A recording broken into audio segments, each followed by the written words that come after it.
Magandang umaga mga kahuan, narito na ating ulat panahon ngayong araw sa Pilipinas. Ito ng ating updates sa binabantayan nating Bagyong Wilma na nasa loob ng ating Philippine Area of Responsibility. Kaninang alas 4 ng umaga, huling namataan itong sentro ni Bagyong Wilma sa layong 70 kilometers silangan ng Borongan City sa may Eastern Samar. May tagla itong lakas ng hangin malapit sa gitna na umaabot ng 45 kilometers per hour, pagbugso na umaabot ng 55 kilometers per hour. Yung movement nito sa kasalukuyan ay westward or pakanluran sa bilis na 15 kilometers per hour.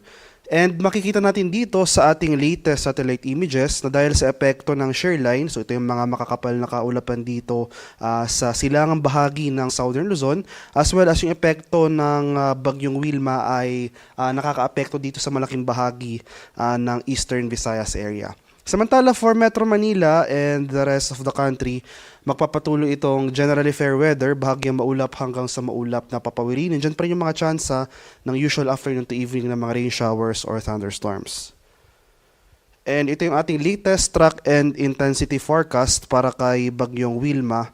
So inasahan natin na for the next 24 hours throughout the passage ni Bagyong Wilma dito sa southern portion ng ating bansa ay generally westward yung paggalaw nito na kung saan posible nga itong maglandfall or yung direktang pagtama ng sentro ng bagyo anywhere along Eastern Visayas within the day. So after its initial landfall over Eastern Visayas, ay magtatraverse ito sa malaking bahagi ng Kabisayaan. So babaybay nito ang most of Visayas area hanggang bukas. And afterwards ay lalabas ito or mag-emerge sa may Sulusi. And magpapatuloy yung generally westward na paggalaw nito patungo dito sa northern portion ng Palawan by Monday morning. So mapapanatili ni Bagyong Wilma ang tropical depression category, pero inaasahan natin na once nasa West Philippines yan ng bagyong ito, posible manatili pa rin ito bilang isang tropical depression, pero asahan natin yung slight intensification once malayo na ito sa ating kalupaan.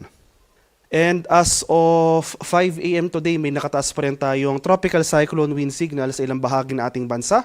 So as of 5 a.m. may signal number 1 ang nakataas dito sa may Sorsogon, Masbate, kabilang ang Ticao at Burias Islands, dito sa may Romblon, southern portion ng Oriental Mindoro, southern portion ng Occidental Mindoro, at itong northernmost portion ng Palawan, kabilang ang Cuyo, Calamian at Cagayan Silio Islands. May signal number 1 na rin tayo dito sa Northern Samar, Eastern Samar, Samar, Biliran, Leyte, Southern Leyte, dito sa may Cebu, kabilang ang Bantayan at Camotes Islands, sa may Bohol, Negros Occidental, at sa Siquijor.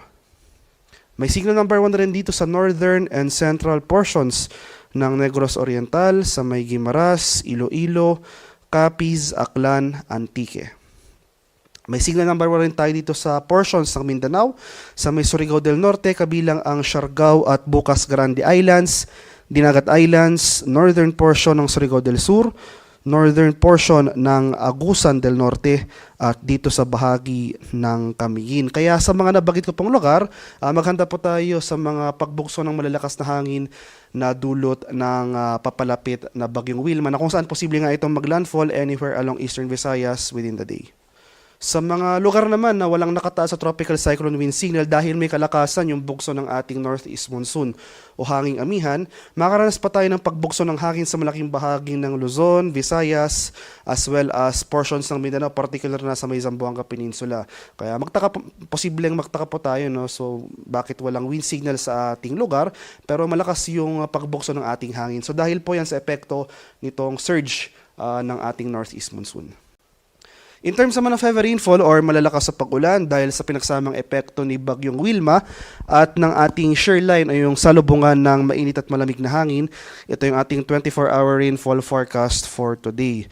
So dahil sa epekto ni Bagyong Wilma, asahan natin, makikita natin dito, no, yung concentration ng mga malalakas sa pag-ulan situated dito sa silangang bahagi ng Southern Luzon and Visayas. So sa may Bicol region as well as Eastern Visayas, areas shaded ng orange, makaranas tayo ng 100 to 200 millimeters na mga pag-ulan.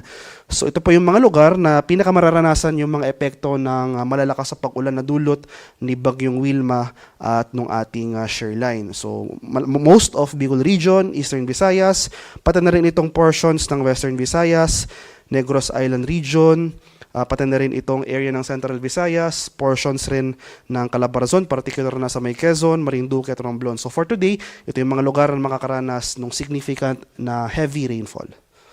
Pagsapit naman bukas, mapapansin natin yung rainfall distribution ay mag-shift na further inland dito sa may Visayas. Mababawasan na yung mga pag-ulan sa central and eastern sections ng Visayas.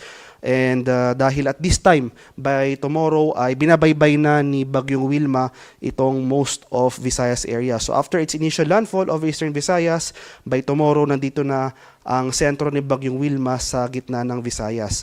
Na kung saan, inaasahan natin, magdudulot ito ng matitinding pag-ulan, 100 to 200 millimeters of rainfall sa may Romblon at Aklan at sa may Capiz. Samantala yung shoreline, patuloy na iiral dito sa may Bicol region. So makakaranas pa rin tayo ng significant heavy rainfall over Camarines Norte and Camarines Sur. So mapapansin rin natin, no, nag-shift na rin or nagkaroon na rin tayo ng mga pag-ulan sa mga northern provinces, particular na sa Isabela at Aurora. Sa araw naman ng Lunes, dahil patuloy yung generally westward na paggalaw ni Wilma na kung saan by this time, nandito na ito malapit sa may Palawan. So mababawasan na yung mga pag-ulan dito sa may Visayas, pero possible pa rin dyan yung mga kaulapan at mga kalat-kalat na thunderstorms.